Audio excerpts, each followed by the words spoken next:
This roundtable organized here jointly by Chatham House, of course, but also the University of Warwick on Brexit, net zero, and the invasion of Ukraine. So I'm Mathieu Blondel. I'm a research fellow at the Warwick Business School, and I'll be chairing the event today.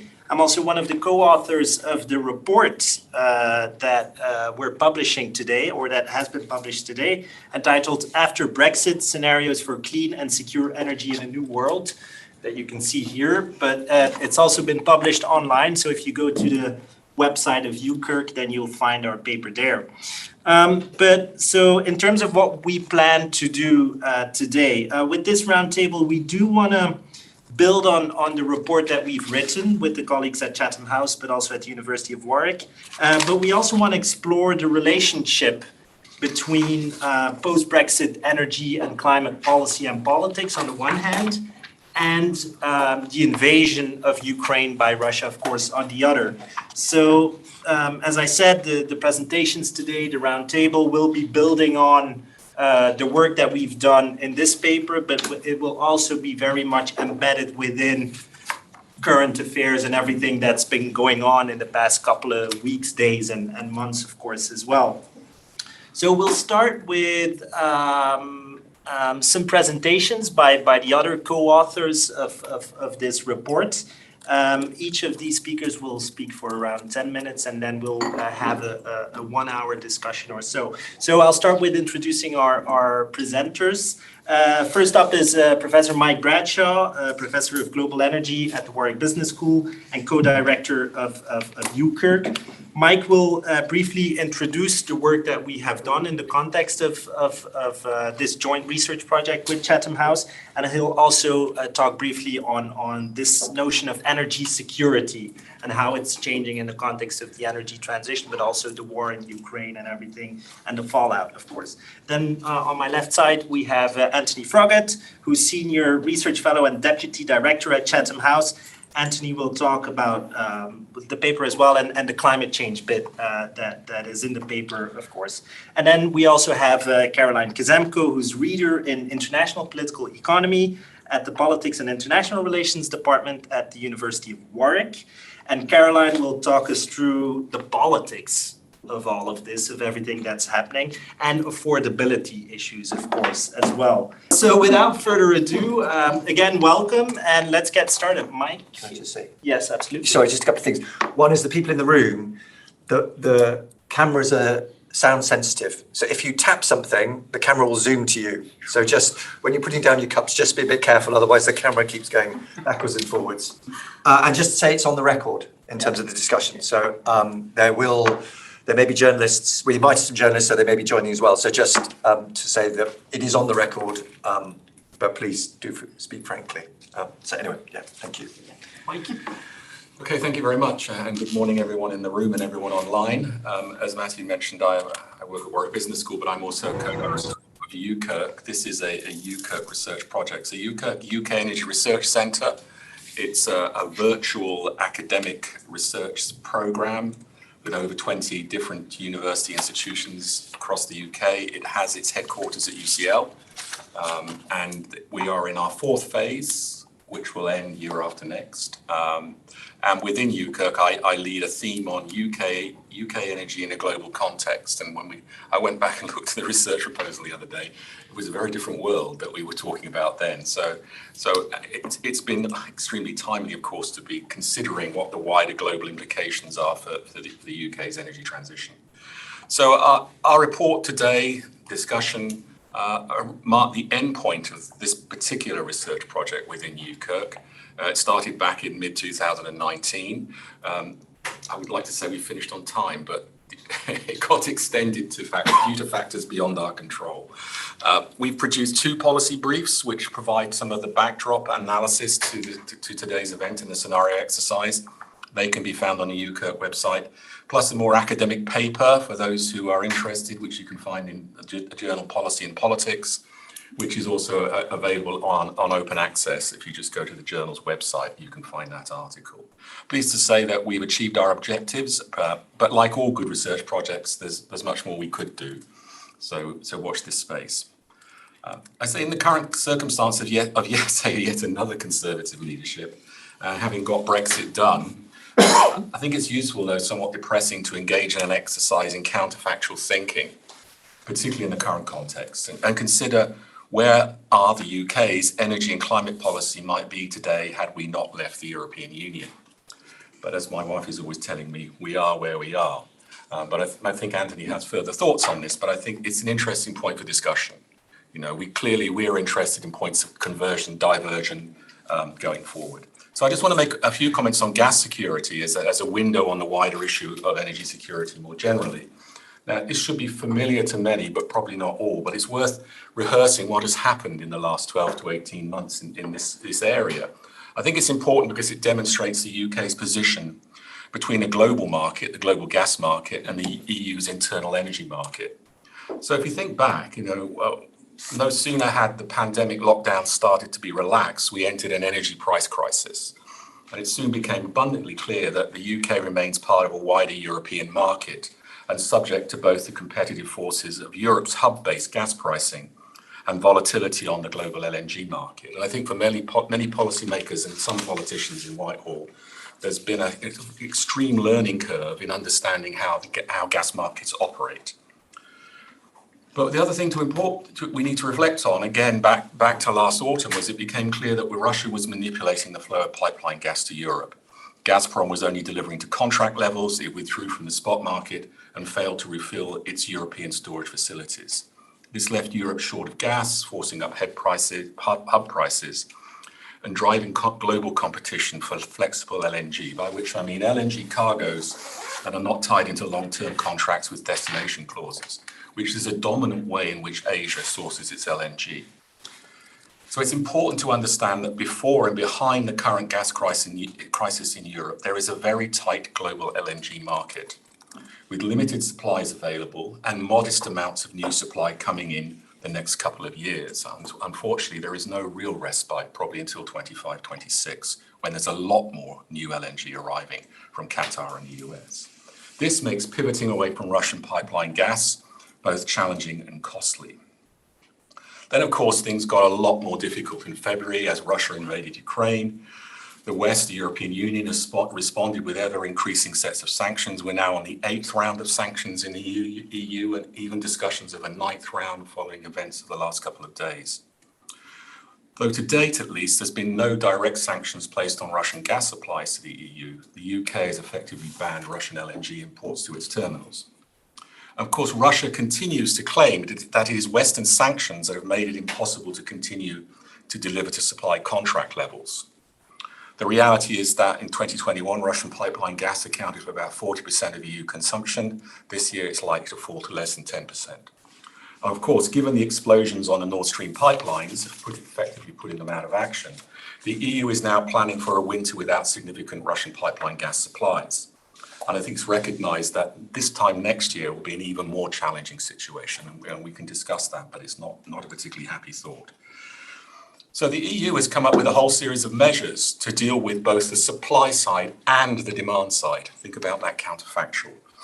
To get to a position where it can see out the coming winter without major disruptions. It's set a target for reducing gas demand by 15%, is seeking alternative sources of supply to pivot away from reliance on Russia, and is now considering placing a cap on gas prices, though that's still being discussed, and I can't see how it's going to work, so it may not happen. So what is the UK doing? The UK adopts a long-term energy supply strategy to address a short-term supply crisis, in simple terms. The new Truss government has lifted the moratorium on shale gas development. I could say a lot more about that, but I won't. And has announced a new licensing round in the North Sea, as well as increasing targets for offshore wind, CCS, nuclear and hydrogen.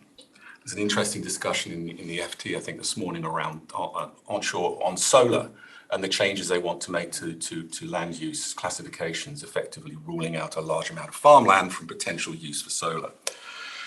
So there's a determination then to make the UK energy self-sufficient by 2040. Little has been done to promote energy efficiency and demand management in the short term. In fact, in recent days, Number 10 has cancelled a £15 million public information programme that BEIS was planning. There's a lot happening, outside of government, but it's quite clear that government is not providing leadership in this area. The reason being that they don't want to tell people what to do and to be accused of being the nanny state. The longer term climate consequences of this British energy security strategy and its implications for net zero have yet to be determined, like so much. So the UK has been serving as a gas bridge with its ample LNG import capacity, accepted record cargoes. They've transited through the national transmission system and then via the interconnectors to help Europe fill storage for winter. Everything has been working at capacity, which is always dangerous. So far, no major technical problems, but there are some issues with pollutants in the pipeline and so on. The absence of significant UK storage has resulted in the UK's own price, the NBP, at times being significantly lower than the Dutch TTF because there's effectively congestion. Gas can't get out of the UK market quick enough to get into the European market. We have an oversupply, the gas price goes down. That's all starting to normalise now as storage across Europe is pretty much full and deliveries are starting to fall back. In a normal winter, GB consumers benefit from European gas returning from storage via the internet connectors. And that's driven by price signals. So the NBP has to be higher than TTF to not always, but mostly to enable that to flow. So the big question is, will the gas flow this winter if the EU suffers a physical shortage of gas? And it was these concerns that were behind the National Grid's winter outlook published last week with their worst case scenario resulting in rolling electricity cuts. And of course, politicians have been out there telling you this is the worst case scenario, 5 to 10% possibility of it happening. We'll see. Hopefully our optimism is well placed. I'm not saying. Finally, the question really remains, about the gas bridge. May it soon be lifted with consequences for UK gas security? By which I mean Northwest Europe is busy expanding its own LNG import capacity. Most immediately through these floating regas and storage ships, 1 in the Netherlands, 5 in Germany, with the German government bankrolling 4 of them. And they're planning to build more permanent import facilities. In the near term, this may mean more competition for the UK in attracting LNG cargoes. Those cargoes that are currently coming to the UK and transiting will go straight to Northwest Europe, not to the UK, which has implications for the longer term viability of our LNG import infrastructure and the interconnectors. So in short, this may have implications for the resilience of UK infrastructure and make it even more important to bolster our own domestic storage capacity. And the Rough storage facility is currently coming back into service, though how quickly and to what level is unclear. So that's where we are today. As my wife says, we are where we are. We just have to wait and see what happens and hope for a best case scenario, not a worst case scenario. Just as a plug, I have got an article in the latest issue of The World Today, Chatham House magazine, that explores a worst case scenario called Cold Turkey and a best case scenario called The Goose is Cooked. That explores, I have to have significant name scenarios, that explores what might be the worst possible outcome, the best possible outcome, the reality somewhere in between. The final thing I would say is that UKERC is now working on a project revisiting our earlier work on UK gas security, and we're planning events in the new year. And if you're interested in that research, then please get in contact. So hopefully we'll get through the winter heating period without any power cuts. All right. Thank you very much, Mike, for these opening remarks. Already a lot of food for thought in there. Shall we go to Anthony then on the climate change elements of everything that's been playing out? Yeah, thanks very much. And great, Mike, in terms of setting that up. Maybe I'll kick off in terms of many people in the room were here, but we did a scenario exercise a couple of months ago. And the names of ours were foxes skulking, dogs howling, and meerkats mobbing, in terms of the different possible outcomes of the relationship between the EU and the UK and what that meant for climate and energy policies. So you'll see that in the report. So if I talk through some of the climate elements of that, I guess the starting point is to note the extent to which the TCA does have climate change really front and centre. And it is probably one of the strongest trade agreements in terms of climate change, declaring that climate change represents an existential threat to humanity and requiring the respect of the Paris Agreement and the processes set up by the UNFCCC. So there is a a linkage between the relationship and the wider international climate objectives. And I think that is important, both in terms of the statement of how important climate change is, but also because a number of people looked at us leaving the EU and knowing that we had domestic legislation on climate change, but the EU gave us a double lock in terms of legislation and requirements to meet objectives. So for me, at least, it's important that this is recognised within the TCA. Within our scenario exercise, we looked at different issues around mitigation, green taxonomies, emissions trading, border tax adjustments, etc. But in light of what we wanted to do within this meeting is basically touch upon some of these key questions that we're facing now and look at it in an EU and UK sort of lens. So, I mean, I guess firstly, obviously, since leaving the EU, the UK and the EU have increased their ambition in terms of climate change. So obviously, in the run-up to Paris, COP26, and again, quite an interesting thing, it was a joint presidency between the Italy and the UK. But there we saw both areas increasing their ambition. So the UK 68% by 2030, the EU 55% by 2030. And in some ways, for me, that's a bit of the starting point. That's obviously just the end of last year. And then we had the invasion of Ukraine. And then we have had, in some ways, a movement away from climate change as the focus of energy towards energy security and affordability. And so if we look at what that has meant to, in terms of the EU, I would argue that it is much clearer in terms of the objectives that they've been putting forward and how that there is a clear requirement and a clear desire that any new initiatives on energy are also fully intertwined and supportive of the Fit for 55 2030 package. And so you saw statements saying that, which was the May first sort of series of legislation on climate change, that REPower EU will help us to save more energy, accelerate the phase out of fossil fuels, and more importantly, kickstart investment on a new scale.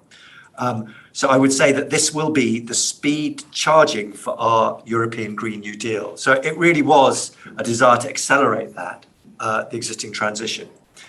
And I would argue in terms of the points that Mike has put forward that we haven't seen the same delivery, even from the previous administration and definitely in terms of the Liz Truss government. As Mike mentioned, some of the key issues, the sort of onshore oil and gas licenses, the fracking, in particular, the argument that we'll be delivering gas within 6 months really is, it doesn't help in terms of, I would argue, the discussion, totally unrealistic. Don't be putting up things that cannot be met. So, these are key questions. The UK is very clear that it wants to increase fossil fuel production domestically in order to meet these security objectives. And we haven't seen the same language within the EU. I mean, I guess that was maybe not surprising. Liz Truss, again, in her election campaign, was talking very strongly about scrapping the green levy as one of the key things about reducing consumer bills. And again, I'd argue was totally inadequate given to what we're seeing now, the £100 billion per year of additional support. Scrapping the green levy really doesn't make much difference within that. But all of these, I would argue, change the mood music in terms of what people think is the priority of the current administration. And that I think is very different from the EU.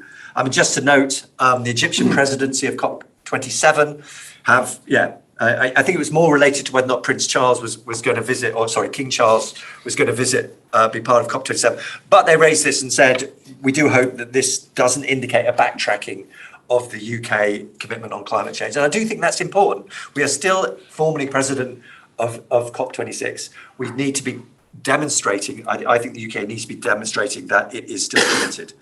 So some of the other areas of divergence, and again, thinking through what might have been different were the UK part of the EU, but obviously renewables would be my next port of call.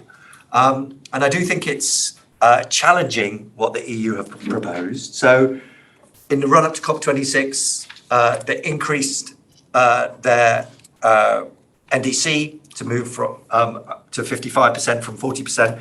And then one of the other binding targets to be increased was renewables, going up to 40% of renewables 40% of energy must come from renewables by 2030.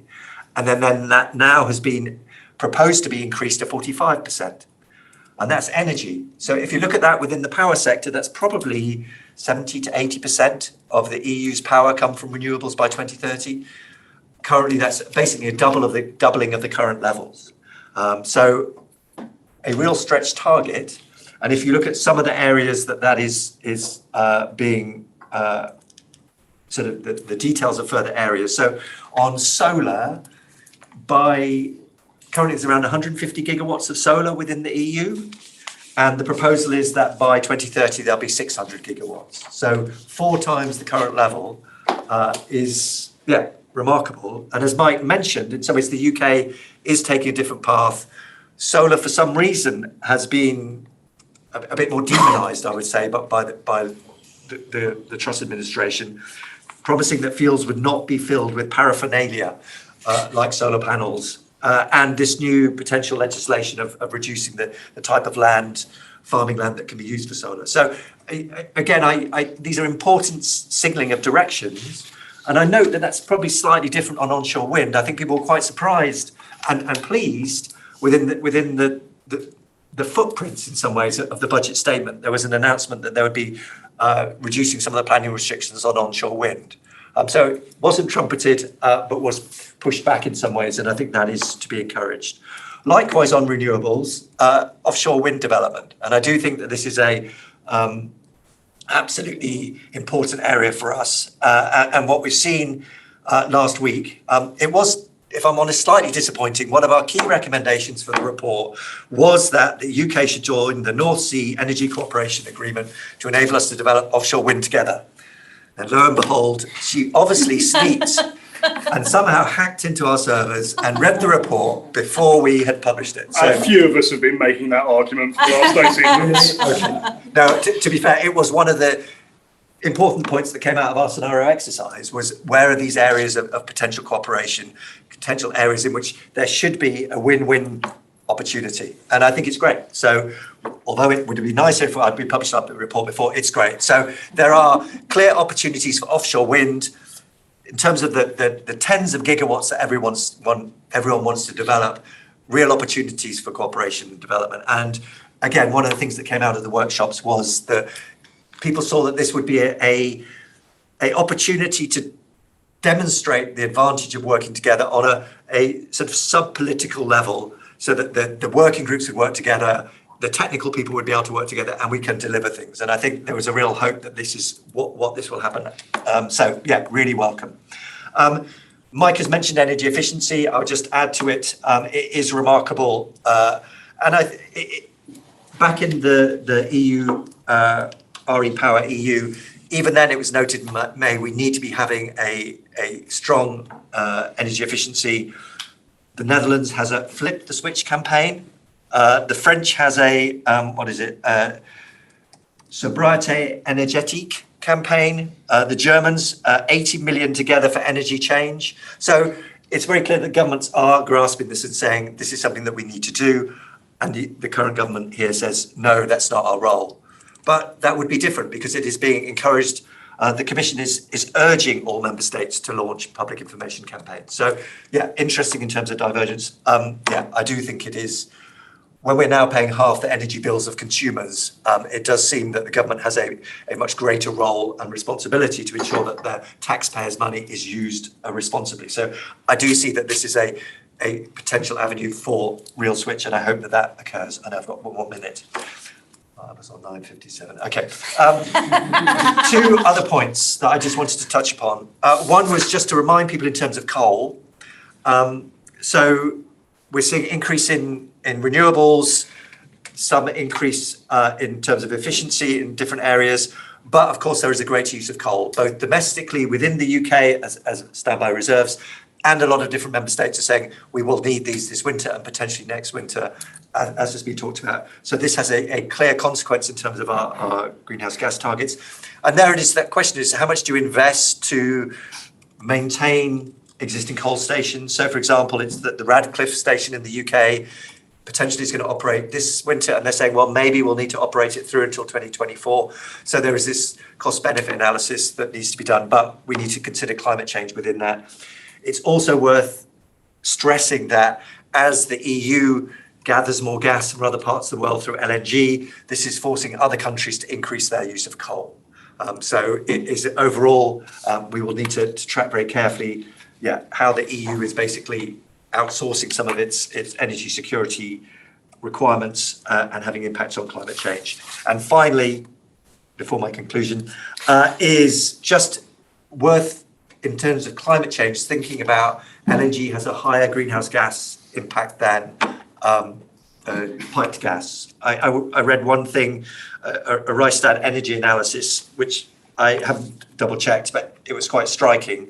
They said in 2022 to date, the carbon footprint of European gas supplies as a whole, including piped and LNG, has increased from just over 20 kilograms of CO2 per barrel of oil equivalent to almost 40. So what they're suggesting is that the Greenhouse Gas Association has doubled this year. So, and is more expensive. But yeah, I mean, I just think I'm doing climate change, you're doing this. So anyway, just important us to bear that in mind. So to conclude, I think it really is an important time in terms of climate change, in terms of the politics of it, how this is going down the political agenda. But we shouldn't waste a good crisis in terms of delivering more things in terms of mitigation. And that is why I do think we need to look very carefully at where energy efficiency, renewables, all of these key areas that absolutely deliver on both issues are being joined up and tied to public money and public attention on the energy sector. So yeah, ups and downs in this area. Thank you very much. All right, thank you very much, Anthony, for your thoughts on that. So it's clear that energy security isn't only about physical streams of gas, rather fossil fuels coming into Europe and the UK in particular. It's also about how affordable all of this is, of course. So then it's up to Caroline to talk us through the affordability issues with the current crisis. I'm going to definitely touch on that. So what I'm going to do is I'm going to make 3 points, and this is sort of, partly global politics, partly UK EU politics, and partly affordability. So the first thing I'm going to do is I'm going to reflect on how this fast-moving political context for energy and how fast-moving that context is and what that means in terms of our scenarios, actually, and thinking forward. My second point is going to be comments about the politically, I think, vital topic of energy affordability, and then building up on some of the divergences actually going on between what the UK is doing and the EU. And then lastly, I'm going to come back to something that Anthony's already raised a bit about the implications of current policy changes in the EU and the UK for global climate negotiations, obviously in the run-up to COP27. So, fast-moving politics. We are at an inflection point, I think, in the UK and in the EU, but also globally, because the ramifications for energy and climate change of what the EU and the UK are doing currently are huge. But I'm mainly going to focus on the UK and EU now. So clearly, the urgency of climate change and mitigating for it in reality, so meeting targets, not just having targets, is all the more urgent in the light of the need to reduce global emissions by 43% by 2030. We're near the end of 2022. So every year is vital now. Clearly, our experience of climate change has changed very much this year, given what happened in the summer, both in Europe and in Pakistan and in India and other parts of the world. At the same time, there's this phase out of Russian fossil fuel imports, associated massive policy changes, but then also here in the UK, sort of generously putting it as this new government find their feet. And on the new government, the one sort of positive thing, I'm going to try and say some positive things in here. The one positive thing that was interesting was how that leadership campaign panned out in relation to net zero. So quite a few candidates at the start were quite explicitly anti-net zero and associated policies, but by the end of it, pretty much all of them were committed to net zero in different kinds of ways. But I thought that was quite positive. But sort of, again, reflecting Mike and Anthony, I have very little confidence that this administration has either the political will or, as importantly, capacity and understanding It's the understanding that's important here and the knowledge capacity to produce the vital policies that are needed to get the UK back on track. Because as the Committee on Climate Change has said, it's not on track to meet its next carbon budgets, nor necessarily net zero 2050. So this is a really big inflection point. And I do often wonder if another inflection point is, so what happens if the UK doesn't get back on track to meet legally binding emissions reduction targets? Do they double up with efforts? Do they somehow try and work around and abandon? I think that's sort of another really key inflection point looking forward. Right, so what does this fast-moving political context mean for our scenarios? Well, A, it made our work really difficult. But B, sort of as we were finalising the report, it appeared, I think as Anthony's touched on this, as if the Fox's skulking scenario, so that was like greater divergence from the EU, particularly on climate, it was becoming a little bit more likely. So we had the North Sea licence announcements, the U-turn on fracking, re-smog on, 2050 is really quite far away, so we don't necessarily need to do stuff now. Like all of that kind of stuff was moving towards that Fox's skulking scenario. And then obviously explicitly diverging from some of the EU's greater commitments to energy efficiency and clean energy. But then, like last week, as of about like Wednesday or Thursday, the mood music changed again, but quite explicitly, I thought, especially in relation to Northern Ireland, which had done so much to hold back energy and climate renegotiations since the TCA. So we had the apology from Steve Baker for failing to recognise that Ireland had genuine political concerns. There was, obviously Liz Truss going to the European Political Community Conference, and then that sort of very interesting UK rejoining the North Seas Energy Cooperation Group. So that was then making the more coordinating between EU and UK scenario, which we call mere cats mobbing, more likely. And so the upshot of that is that our dogs howling scenario, which was our middle ground, sort of things staying pretty much as they were, it just is becoming less and less likely as this context is changing. So that's, fast changing politics. I'm going to move on now to energy affordability. And I'm going to presage my comments here by just, reminding us all in the room about how complex energy is as a policy issue. It's a multi-dimensional policy area, and that is because energy security, affordability, and access all need to be maintained and or ensured or delivered as we rapidly transform our energy systems to become zero carbon. That is a huge task and requires considerable knowledge capacity. So even if your political inclinations are not particularly pro-social equity, if the UK is serious about meeting legally binding targets, it will need to keep climate mitigation on the political agenda and sustainable energy on the political agenda. And one clear way of risking doing so is by alienating voters on energy. And obviously here we find ourselves in the middle of an energy crisis, and many UK voters are more vulnerable to high prices because of the quality of housing stock, and then indirectly because of decisions made in 2013 and 2015 to pull back on household energy efficiency, retrofit support, new building standards, and to pull back on onshore renewable energy, which is obviously one of the cheapest forms of electricity generation in this country now. And so estimates vary, but from really quite high to a bit lower than this, but I'm sort of going in the middle to National Energy Action, who predict that households living in energy poverty will rise from 4.5 million in October 2021 to 6.7 million in 2022. That's households, so that obviously affects many more people. And UCL actually has been doing some really interesting work recently about what living in cold homes does in terms of health effects, in terms of child development, in terms of mortality effects. So this is big and it's serious. And hence, this massive consensus at the moment around a nationwide retrofit campaign being pretty much a requirement right now. But then at the same time, as Anthony has mentioned, the response to that so far from this administration has been about not telling the British public what to do. Although, and this is something maybe we could talk about, I wonder if this administration and maybe the previous one don't have so much confidence to act around that kind of area, which may be to do with thinking about the role of government and previous mistakes around energy efficiency policy.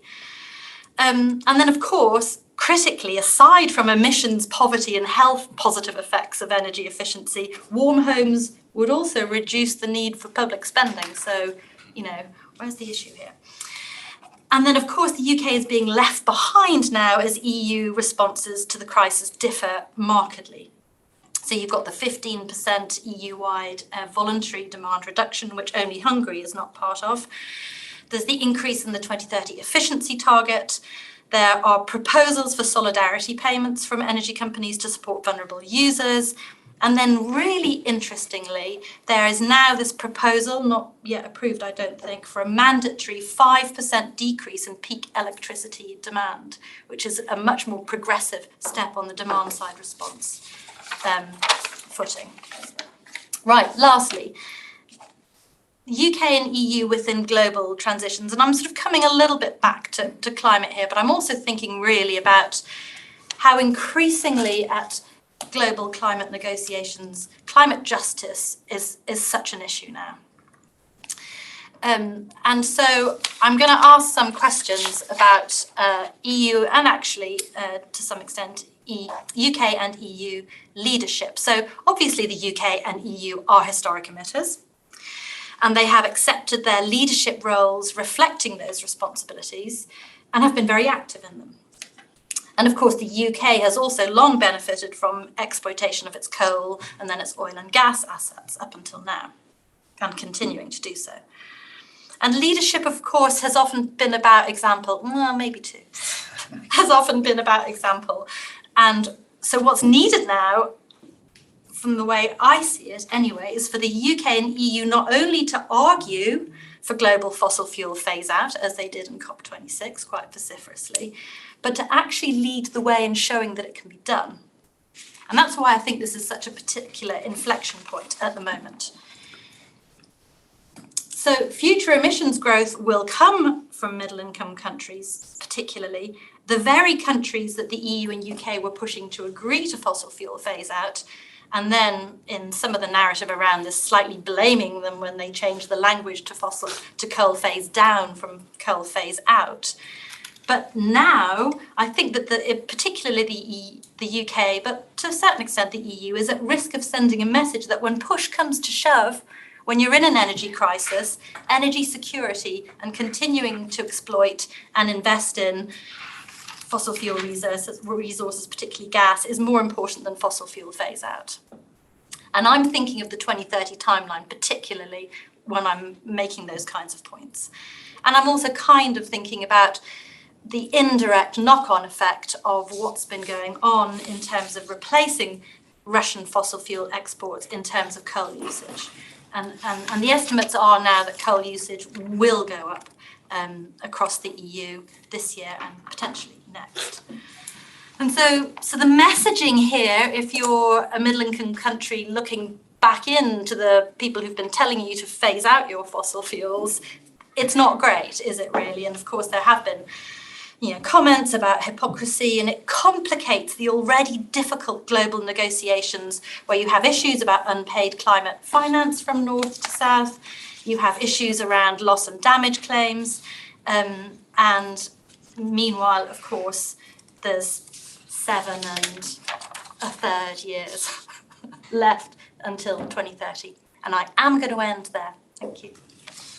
All right, thank you very much, Caroline. It's clear that I hold absolutely no authority over my more senior colleagues. But anyway, thank you very much for these introductory comments by the three of you.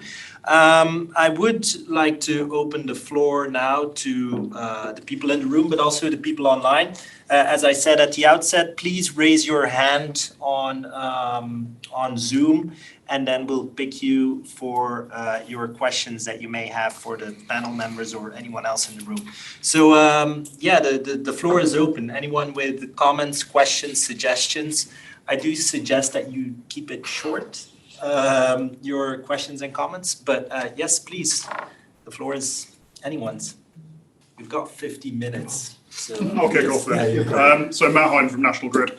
I mean, I think... Sorry, if I can just, if you intervene, please introduce yourself first before you intervene. So yeah, Matt. So just a couple of thoughts on this. I mean, I totally agree with Anthony, and with the others who have said the situation seems to have changed quite dramatically in the last week, and it's very encouraging to see the warm language around the North Sea Energy Cooperation Agreement. And I think one of the things I'd just touch on is that you've spoken about the short-term energy security issues, you've spoken about climate. I think there's also a medium-term energy security issue, which is the development of North Sea wind, which for Northwestern Europe in particular is so important.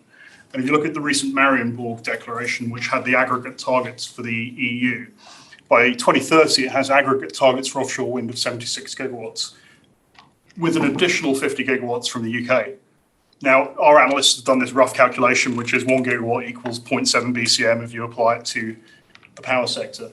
126 gigawatts of offshore wind in the medium term is an enormous ability to offset gas demand. So I think it just reiterates the point that this is so important. I think just on the point about kind of the UK positioning here, I think I'd just maybe say a couple of things. One, the 50 gigawatt target is still there. So whilst rhetorically perhaps I can see how there is perhaps some questions, but actually in practice, it's, from a renewables deployment perspective, it's still quite good. And I mean, just to controversially point out that, you know, I think these questions are happening all across Europe. There is still an open question about 9.5 gigawatts of clean electricity from 3 nuclear power stations that could still be taken off the German grid. That's not a great thing either, frankly, if you're worried about European energy security of supply. So I think, I guess my point is that, yeah, I can see why there is some disquiet, but actually everybody across Europe is facing the same issue at the moment. And I think that's my final point. We've got to get through the next few years. And, you know, as you said, affordability, security of supply, and that's the key thing, but it doesn't change the trajectory for the medium to the long term. And I think actually the signals there are still quite positive. Absolutely, yes. If I may, a comment that I think is Andrea Meli from the EU delegation. Yep. Just a comment that I think ties in very well with Matt's comment. It was said before that there was the UK had a long-term reply to a short-term issue. I think that's partially true in a sense that we have seen also the UK government giving help to households with the energy price guarantee, support to businesses as well. So I think, and the current negotiations that are ongoing with renewables in order to, let's call it windfall tax or CFD contracts, essentially, that also will help the UK government to support this its policy on vis-a-vis businesses and households. In that regard, I think the EU policies and the UK policies are not very different. Ultimately, I think, as it was said before, the real difference for the time being are demand-side measures, and indeed what happened recently is a bit unfortunate. So this is I would say just my comment in relation to comparing the two policies and showing that at the end there is not so much divergence, especially on the supply side, while perhaps on the demand side. Yes, Anthony, please. Yeah, could I just pick up? Yeah, I agree with Matt. As I said, I think that in terms of offshore wind, it's great. It's progress recognition of cooperation, recognition of the huge potential there is important. I mentioned also in terms of onshore wind that there is a shift, which is why I find that the solar thing so peculiar, really. I mean, it is one of the cheapest forms of electricity. It's modular. It can enable you to develop at different places, involve different companies. So when the EU is saying we're going to have 4 times as much solar within the next 7 years, and the UK is basically saying we're going to change the planning to, in some ways, restrict its development, it just seems a very odd thing, given, as you said, in other areas of renewables, things are quite positive. So, I think it's important to highlight that. Just to think, I do think that it's really important in the current situation to think about everything on different timescales. So the extent to which, what do you have to do to get through this winter and next winter? What is then the medium term? Because as Mike pointed out, with all of this LNG capacity that's due to come online in 3 or 4 years' time, it's good on the one hand, but on the other hand, what contracts will have had to have been signed to enable this to be developed? So if we're signing 10-year gas contracts from Norway, 10-year gas LNG contracts, etc., then are we locking in lower carbon than coal, but more carbon intensive than pipeline gas for the next 20 years? So, we need to think about what is that medium-term consequence of the current policies. Can I just very quickly come back on that one? Yeah. I think if you look at historical usage of LNG terminals in the UK, I think they run at about 21 to 25%. So just because you've built a load of LNG capacity, it doesn't mean you have to use it at full capacity. And hopefully, as we move progressively beyond this period of time, it will be there for 10, 20 years as redundancy in the system. Well, I agree entirely. But I mean, one point I would make is that if there is more import capacity in the mainland of Europe, we're just finishing a UKERC Oxford Institute report on the role of LNG in UK gas security. There are various reasons that make delivering a cargo into the UK more expensive. The cost of entering the NTS and exiting is one, the cost of the interconnector. So if you are aiming at the European market, even before this, the UK was not an attractive destination. Now there's more capacity going to be in Europe. You won't come to the UK. So the question one might have then, and interestingly, as you know, South Hook and Grain are both expanding their capacity. The question then might be, can we support 3 LNG terminals, given the flow of, so they're paid for. I mean, Qatar Energy is going to, and Qatar Energy is actually buying the extra capacity at Grain. There is an issue around the role of Qatar Energy, and it comes back in part to Anthony's observation. I was at a conference last week in London where the head of Qatar Energy basically made it quite clear how Europe secures LNG. It signs up to long-term contracts, but he also made it clear that it's very difficult to accept a hub-based pricing formula, where effectively, and it's quite technical, at the moment LNG comes to the UK and has to accept whatever the NBP price is on the day that it leaves the terminal and is traded. That to the Qataris is not an acceptable risk. So they would like to see the contract have a pricing formula that's at least sharing the cost, the risk of securing supply. And there was a piece in the FT last week to think about the longer term consequences of this. So I think there's a lot, it's also clear from the US that people wanting to build new LNG terminals, not ones currently committed. So the company Tellurian is a case in point, are saying basically, if you want us to build our terminal, you need to sign up to long-term contracts with some pricing formula. And the question there is what happens when Europe no longer needs the LNG? What the industry is saying is, if you have flexible contracts with no destination clauses, then your contract you can use to sell to Asia. So the question then becomes, does Asia want the LNG? And that is by no means clear. So there are longer term consequences, both in terms of carbon consequences, but also consequences for the LNG industry and the viability of our terminals. So it's definitely one to watch, and that's what we're going to be doing.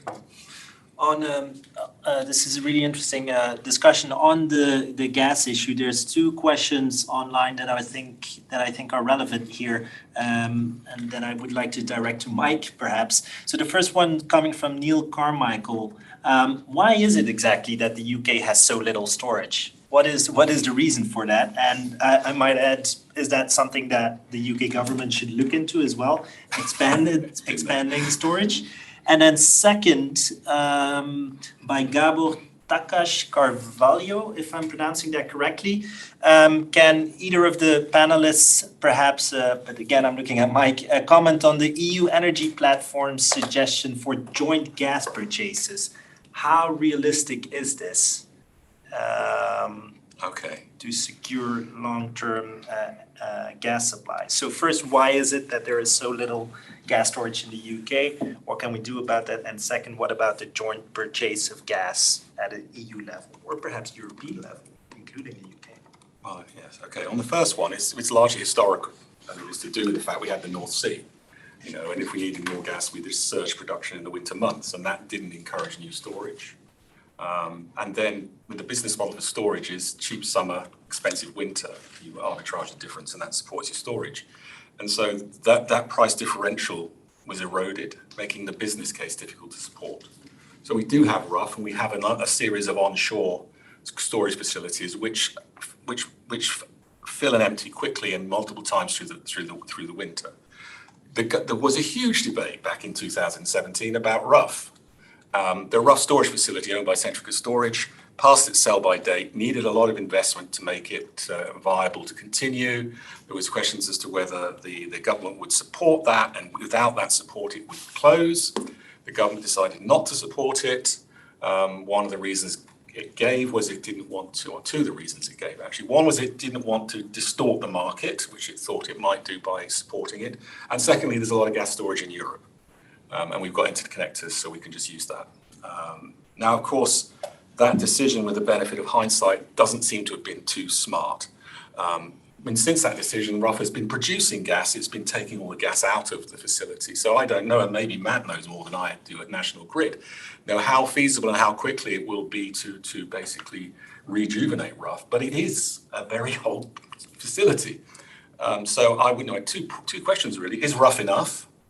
And secondly, can you build something now that is hydrogen ready? Because again, we would need some hydrogen storage in the future. And everyone I talk to as an engineer says, when you say hydrogen ready, it means a lot more expensive and not going to happen. So maybe in the short term, but those numbers that Matt gave us for the equivalence of offshore wind versus gas, we won't need any gas in the power system if we can find a way of providing low carbon flexibility that gas provides. And that's a very big if. So I would suggest that maybe we do need to revisit the storage question. Gabor's question about joint purchases, I think this is a really interesting issue, isn't it? States and markets, just how much governments and the European Commission are prepared to intervene in the market. I often say that when it comes to the European gas market, it's companies, not countries, that trade, that orchestrate the flow of gas. But increasingly, governments are intervening. They're intervening in supporting the construction of import terminals. They're talking about price caps. They're intervening with windfall taxes or solidarity payments. Again, this was discussed last week at this conference where some of the world's major LNG players were there, and they found it very puzzling and fraught with danger in terms of market distortion. But it raises an interesting question. You hear a lot of commentators say that the current high gas price is a market failure. No, it's not. The market continues to deliver physical security of supply, but to do that, it's got a very high price.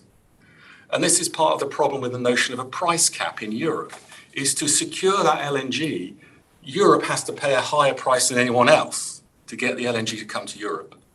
So if you were to intervene and cap the price, then the gas wouldn't come. Why would Qatar or the US companies sell it to Europe if they could find elsewhere? Well, part of the problem is demand in China is down 20-25% this year. So there is surplus LNG to be had at the moment. But I can't get my head around how governments go out and buy LNG. And we have this committee in the UK that's been created and is chaired by the person who did such a good job of getting us face masks and all that other stuff in the pandemic. And she may be very capable, but global LNG is a very complicated issue. And we don't know much about how this committee is going to operate. So I would like to know more about how it's going to secure LNG for the UK. But all of our terminals are owned by private companies.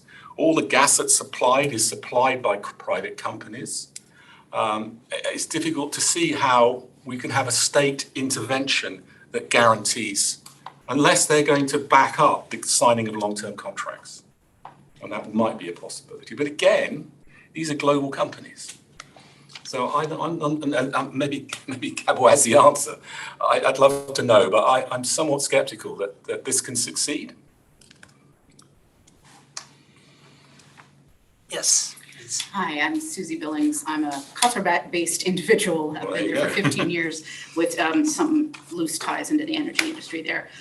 My question when you were talking about efficiency, and I wasn't sure if I missed it, is where is the focus kind of on upgrading transmission? My understanding is that we lose up to 10% during transmission of energy. And that seems like an easy way of, instead of buying more, of pulling back or getting more out of what we've bought. And second thing is talking about with the UK not having a campaign. In any of your reports, are there recommendations on effective or least painful actions that would have an impact both for individuals but also for the major consumers in, you know, commercial entities that are using so much energy? Okay, the gentleman.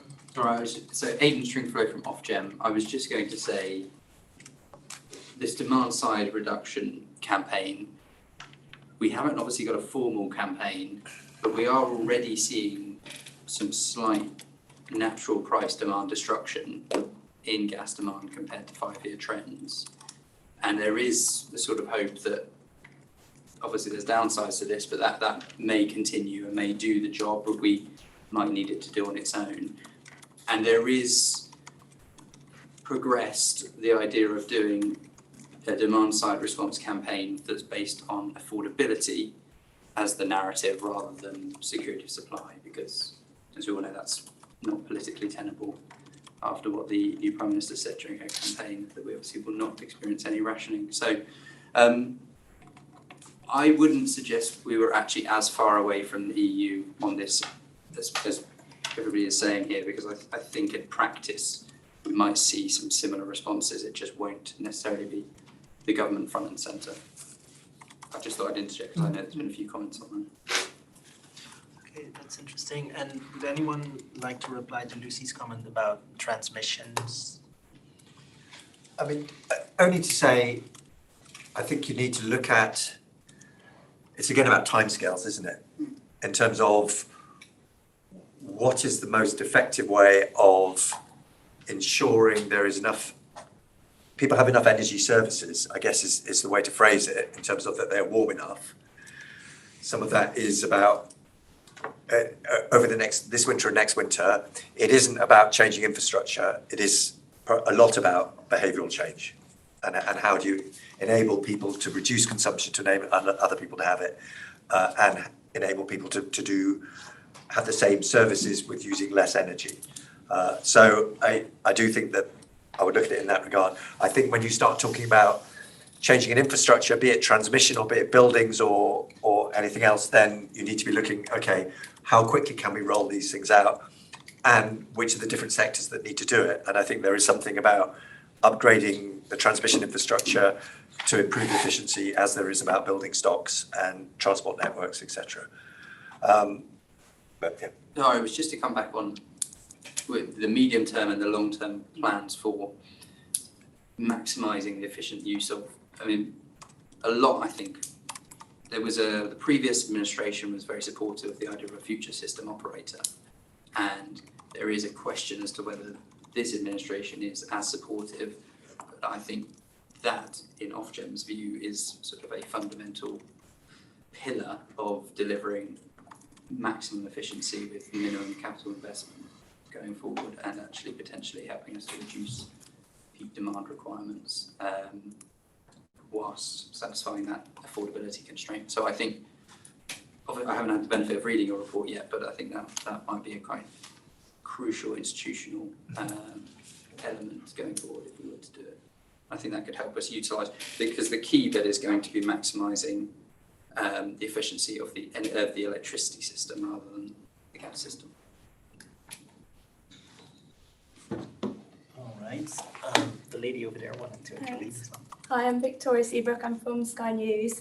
I wanted to ask a bit about COP, if I may, perhaps for Anthony and Caroline, and how this sets the scene.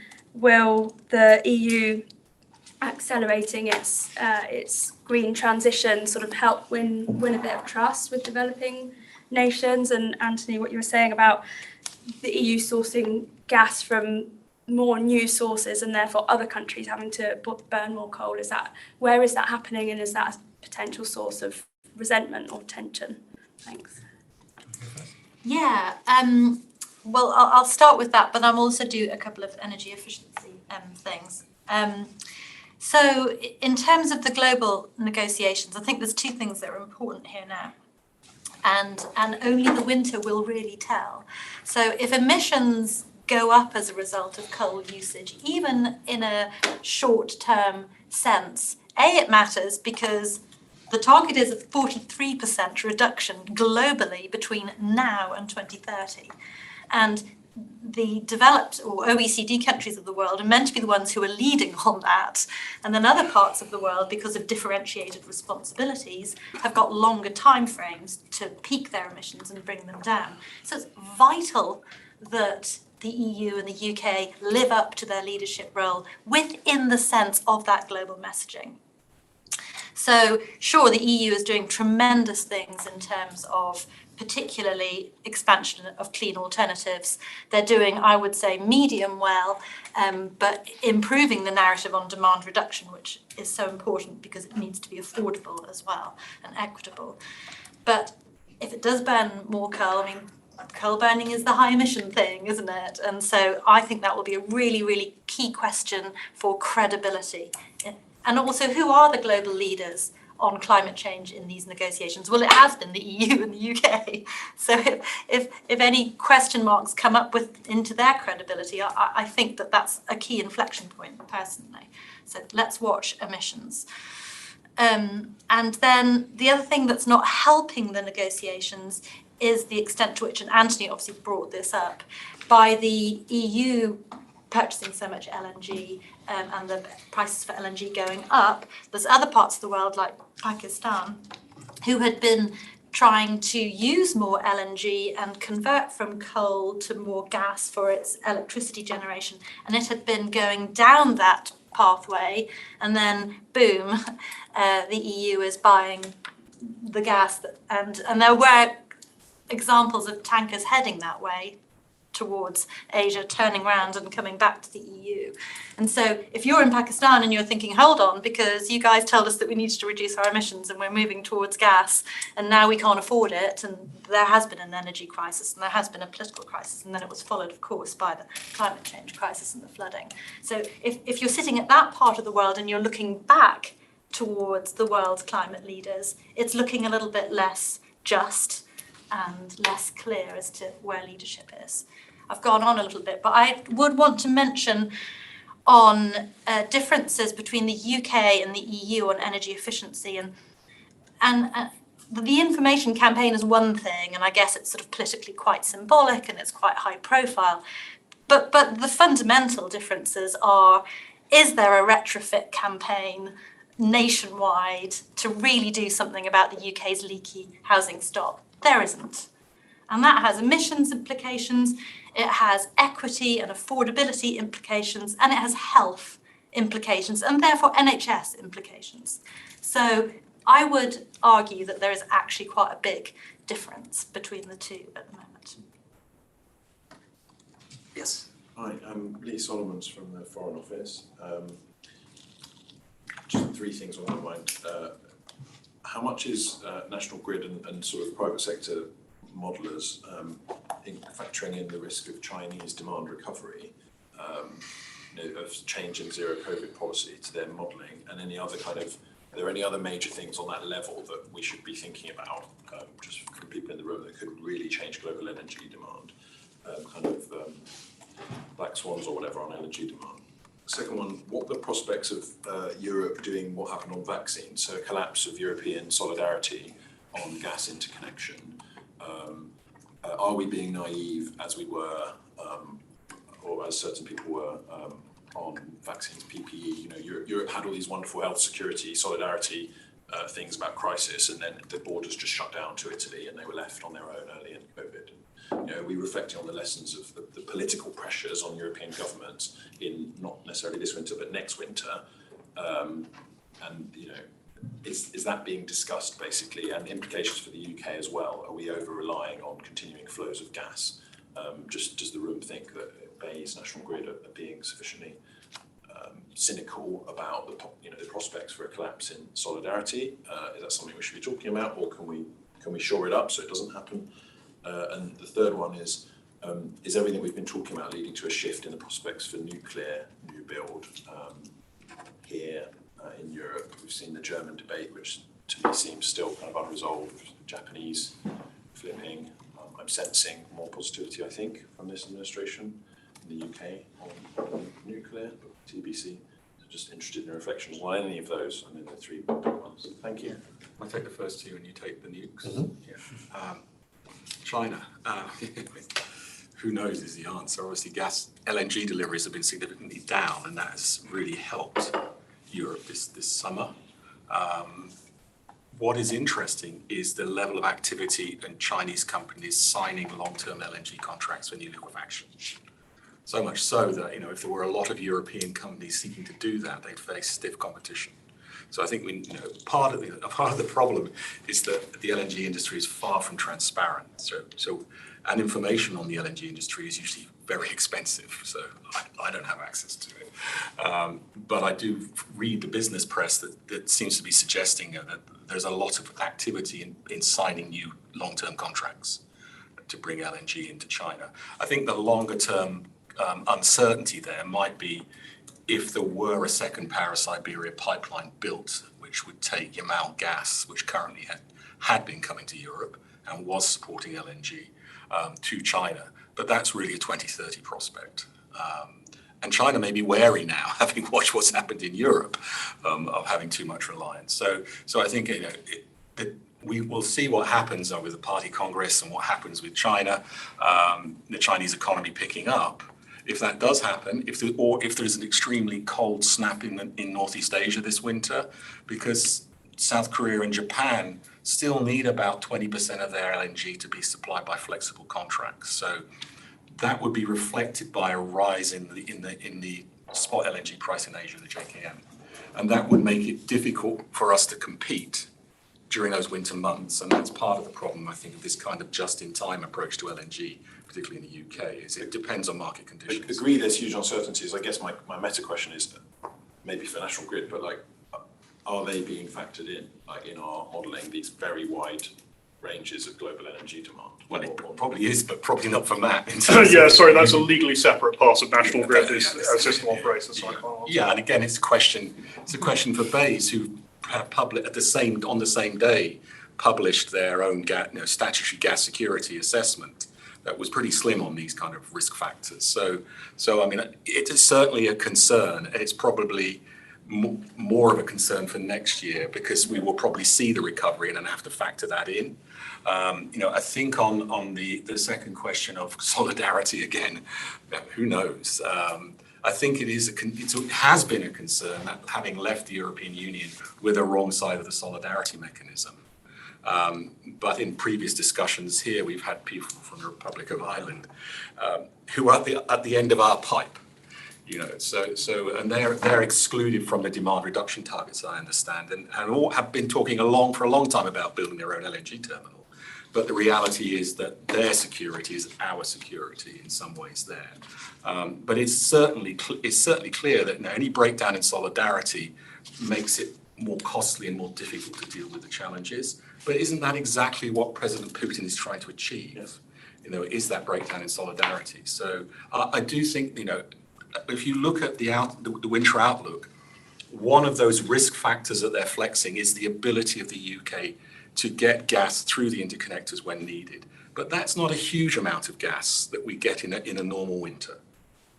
And so it's that on the one hand and LNG on the other. We could be between a rock and a hard place. And there are also technical issues that impact the connectors where we might have to shut it down to protect the integrity of the national transmission system. And that's a technical, not a political question. And that is there in the agreements between the countries. So I think we don't want to sort of panic, but the idea of scenarios is to stretch the range. What you seem to be suggesting has the range been stretched enough? I mean, I don't want to comment on the record about that, to be honest. Just on the National Grid Winter Outlook, it's there to assess the capacity ability for the system, not the actual molecules, or the relevance of price.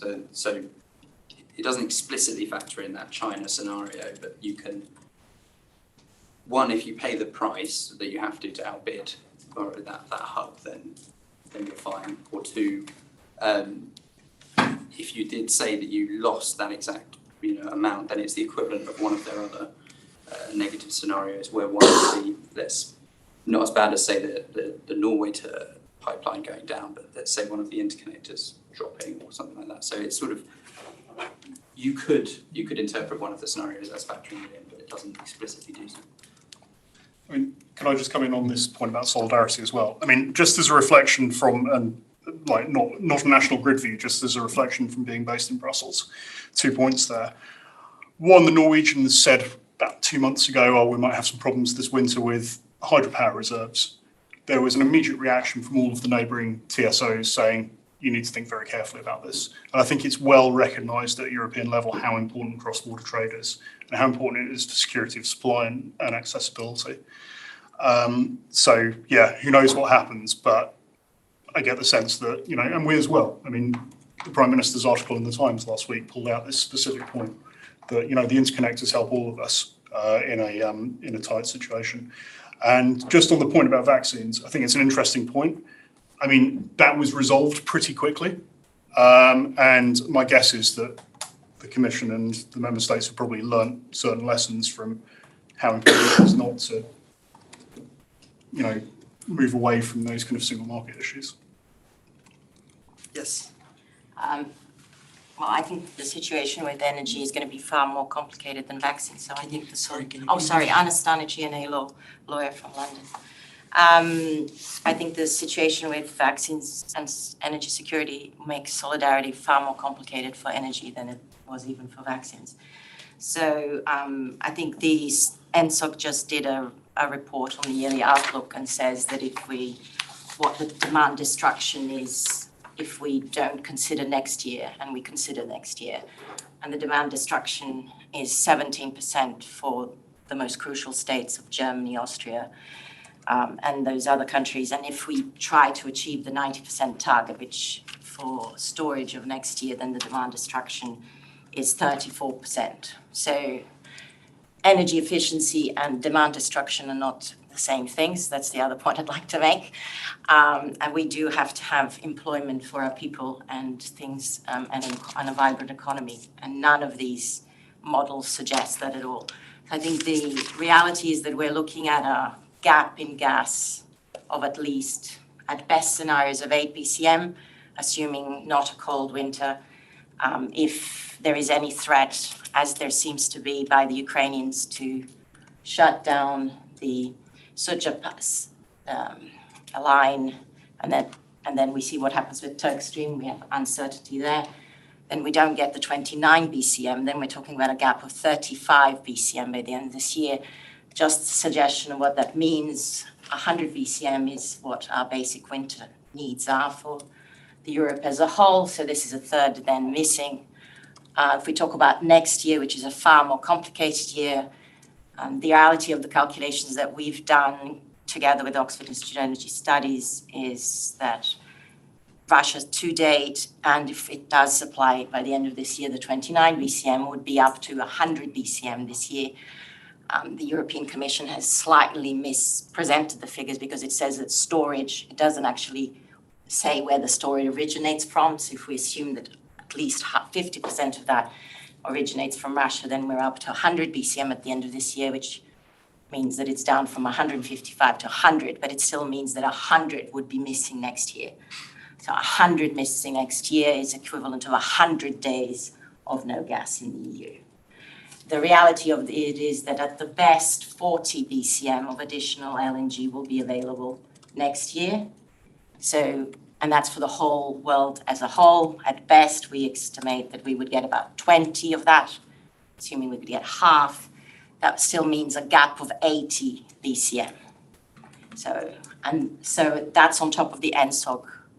I would say that NSOG's expectation of a 34% demand destruction in key countries in the EU is therefore then a very optimistic one. And then if we look at the studies by Rystad and the IOGP, and that means the suppliers of LNG and gas worldwide, that study that they just published, they talk about a gap in LNG and gas demand and supply staying as it is till 2027 on a worldwide basis. That means that we are in an inability to satisfy gas demand at whatever level if we don't take Russian gas until 2027. So then we're talking about demand destruction of a colossal scale. So I think that's the reality. And I don't want to take too much time, but I'm happy to also comment on the long-term supply contract idea and the difficulties there later on. Thank you. All right, thank you very much for this sobering analysis. You wanted to intervene as well? Thanks, Matthew. Phil McNally from the Tony Blair Institute. Just picking up on something Mike was saying earlier around state intervention, I think there's two really important or interesting points on the different time horizons. So in the short term, we've got the proposed EU cap on market price, and also it was reporting in the FT yesterday that something similar might happen in the UK for RO renewables and potentially nuclear. It'd just be interesting to get thoughts on how aligned those cap levels need to be for sort of cross-interconnected trade. And then looking longer term, I think a really interesting thing that hasn't been discussed yet is market reform that's going on, energy, electricity market reform that started the process in the UK, and also there's proposals going up to the Commission in the EU for reform. How aligned do these reform, the options that come out of the reform process, how aligned do they have to be to ensure smooth trade continues over the interconnectors? All right, really good questions or comments. Do you want to take that? I'll take some of these. And the nuclear bit as well. Yes, and I wouldn't mind coming back to the COP thing as well. So let me just fill in some of those. Let's start. Yeah, you mentioned China in terms of the impact of that. I do think the winter and the climatic conditions in Europe will be absolutely fundamental. And was it, Mike, did you have that figure from the beast, when the beast from the east hit those years ago, how close there was in terms of supply outages? So yeah, a prolonged period of cold and extreme weather conditions, as we have seen, will also have a significant impact. In terms of nukes, I'm not a big fan, so put that on the table. I mean, I again would look at it in different timescales. Is whether or not Germany extends the operating life of a couple of reactors will be a licensing question in Germany, and I guess that's to some degree economic. Is if they have to restart them, what level of safety are they? Does that require? What retrofitting does that require? How much does that cost? And therefore, is it worthwhile? So I think shorter term operations is the same as you're thinking about coal.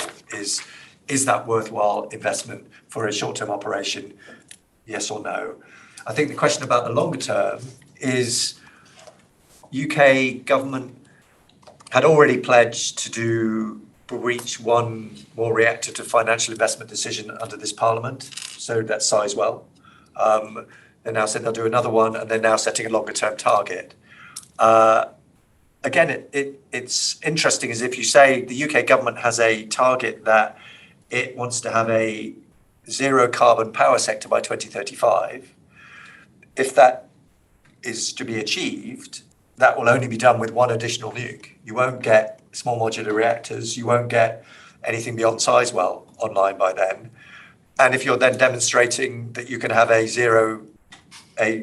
power sector that is run effectively by renewables, interconnector and storages to a large degree, then nuclear becomes less attractive, I'd argue, given the costs that we're talking about. If offshore wind is at £60 a megawatt hour and nuclear Hinkley comes on at 120, then yeah, there may be additional storage costs and flexibility costs associated with having more renewables on the grid, but that may not make up that price differential. So yeah, I think absolutely more countries will look at it. You see that in the Netherlands, you see that in Poland, but in some ways a lot of these countries have considered nuclear for a long time and it hasn't moved ahead. Maybe the economics of security supply will do so, but yeah, there's various hurdles, I'd say.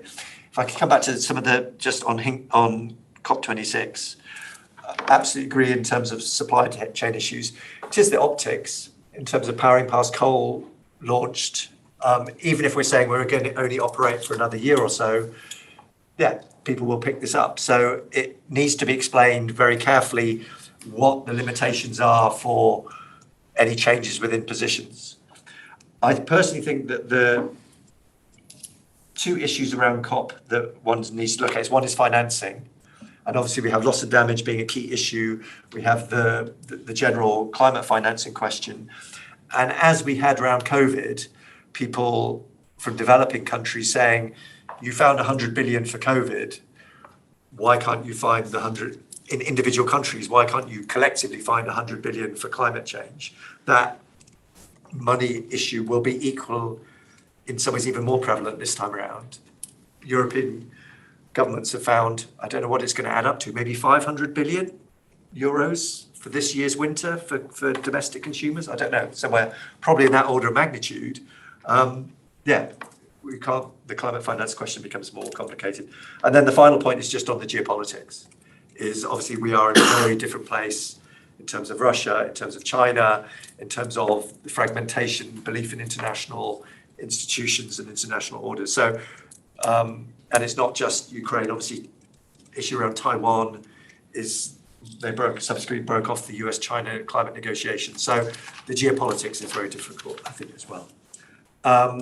In terms of markets, yeah, I think it's absolutely fundamental. And I guess it's the same way that you would look to, we need market reform. You need to recognize that the way in which energy supply is paid for and delivered is going to change. And when you move to a system that has a dominance of renewables, and it's already 40% in the UK and in Europe, if we're going to double that, then yeah, the price being set by the price of fossil fuels is very archaic. So that will change.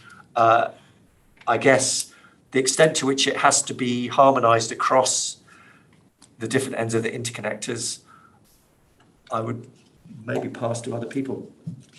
Matt, do you have a view on that? I mean, I think it will level itself out, but I don't know the extent to which it would. I think it's a very good question, and one that we need to look at both in the UK and the EU, because it could be one of those cases of inadvertent divergence where I don't think necessarily we want divergence. But as far as I read the existing inframarginal generation cap, it's applied post-market or post-allocation. So whilst it had indirect impacts, you know, the system should still fundamentally work.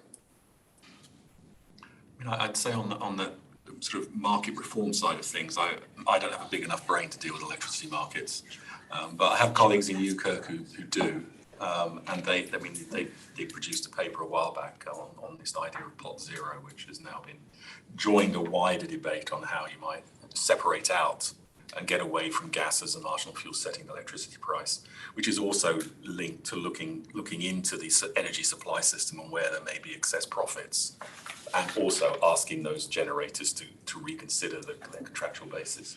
You're getting a million miles away from a market-based solution. You know, there's a certain irony in the European Union having spent decades trying to create a single energy market with infrastructure driven by price and efficiency to where we are now. But as I say, it's beyond my capabilities. I mean, on Anna's comments on gas, yeah, I mean, I don't disagree with anything you said, but you know, it's a world of doom. And to quote Dad's Army and "We're doomed" is that, you know, we've got to get through this winter and learn lessons from it. We did learn a lot of lessons from the Beast from the East, and National Grid reflected on it at length. We were quite lucky. It was a very windy cold snap, and that helped. But one of the things that did happen, I think, is one of the LNG terminals itself froze, which meant that the gas couldn't flow. So again, hopefully that's been dealt with. But I mean, you're absolutely right around the technical elements of the risk assessment. That's That's what it's what the outlook does. It's also what the Bayes assessment does. It looks at the capacity. Have we got enough pipes and terminals and whatever, and a diversity of sources? But it's always saying we just rely on the market to deliver gas security. That's always been National Grid's view when it does its future energy scenarios. It doesn't consider energy security. It just assumes that energy will be available. So it looks at the other elements of the trilemma. So, I mean, it does raise the question, who is actually considering the political risks and how do they figure in? And that's maybe why you get the kind of, I mean, the Oxford Institute certainly is, if you don't listen to their weekly podcast with Mike Fulwood and others, and you want to know what's happening down to what pipes are flowing at what day of the week, then I would recommend you do that. But it is sobering. And so maybe a lot of this discussion now needs to happen in the hope that we are fortunate this winter, we do get through, but recognizing that a lot of the gas in storage in Europe this year came from Russia. And if it's not there next year, and the other issue, of course, is it's also extremely expensive gas that's sitting in storage. There's a lot of risk and there's a lot of capital tied up in that gas. So I think there are a lot of issues to be thinking about through this winter. And hopefully our UKERC research will do that, but also provide a forum for discussing it. So as I say, if you're interested in these issues, then get in touch, because we want to have a conversation around these things rather than sort of pretend we know the answers, because clearly in this situation, no one knows the answers. All right, talking of risks, just concluding, that doesn't even, or we haven't even touched on the sabotage of the Nord Stream 1 and Nord Stream 2 pipelines, of course, as well. So anyway, a lot of things to talk about. I'm terribly sorry I cannot take any more comments or questions anymore because it's already noon and lunch is waiting for us. But I do want to thank the panelists, Mike, Anthony, and Caroline, of course, and all of you here in the room and online as well. I'm sorry I couldn't take all the questions. You should have joined us here, so you could have discussed it over lunch as well. But anyway, thank you for being with us, and please join us for lunch, and a round of applause for all of